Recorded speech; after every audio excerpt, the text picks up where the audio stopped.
Procesi gjyqësor ndaj ish-ministrit të Shëndetësisë Ilir Beqaj për dosjen e njohur si sterilizimi është shoqëruar me debate mes së mbrojtjes dhe prokurisë së posaçme mbi vlerësimin e provave dhe procedurave të ndjekura gjatë hetimit. Në seancën e kësaj të premte, SPAK kundërshtoi 22 kërkesa paraprake të paraqitura nga mbrojtja e Beqajt, duke argumentuar se pretendimet e ngritura nuk mbështeten në ligj. Mes kërkesave të ish-ministrit ishte dhe shpallja e pavlefshme e kallëzimit të bërë nga nisma thurje, si dhe kundërshtimi i përdorimit të tij si provë në proces. Beqaj ngriti gjithashtu pretendimin lidhur me mungesën e kontratës origjinale të koncesionit, duke argumentuar se kjo cënon bazën e akuzës, e cila sipas tij mbështetet pikërisht në përmbajtjen dhe zbatimin e kësaj kontrate. Gjatë seancës, ish-ministri deklaroi se gjatë fazës së hetimeve janë shkelur të drejtat procedurale dhe vuri në përkpyetje mënyrën se si është administruar kallëzimi ndaj tij. Organi i akuzës pranoi se në fazën e hetimeve më janë shkelur të drejtat procedurale. SPAK pranoi se kallëzimi bazohet në pyetje.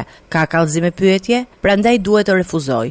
Nuk më përgjigjet pse mi keni shkelur të drejtat. Një dokument që nuk mban firmën time s'mund të përdoret kundër meje. Nga ana tjetër, mbrojtja kërkoi kohë për të njohur me argumentet e paraqitura nga SPAK. Edhe trupi gjykues vendosi të mos shprehej në këtë fazë mbi kërkesën e palëve, duke shtyrë seancën e radhës për datën 11 shtator në orën 11. Ilir Beqaj po gjykohet në dosjen e sterilizimit për veprën penale të vjedhjes, duke shpërdoruar detyrën dhe pjesëmarrjen në grup të strukturuar kriminal. Ndërkohë ai vijon të qëndrojë në masën e sigurisë arrest me burg edhe për një procedim tjetër penal që lidhet me çështjen sa SPAK.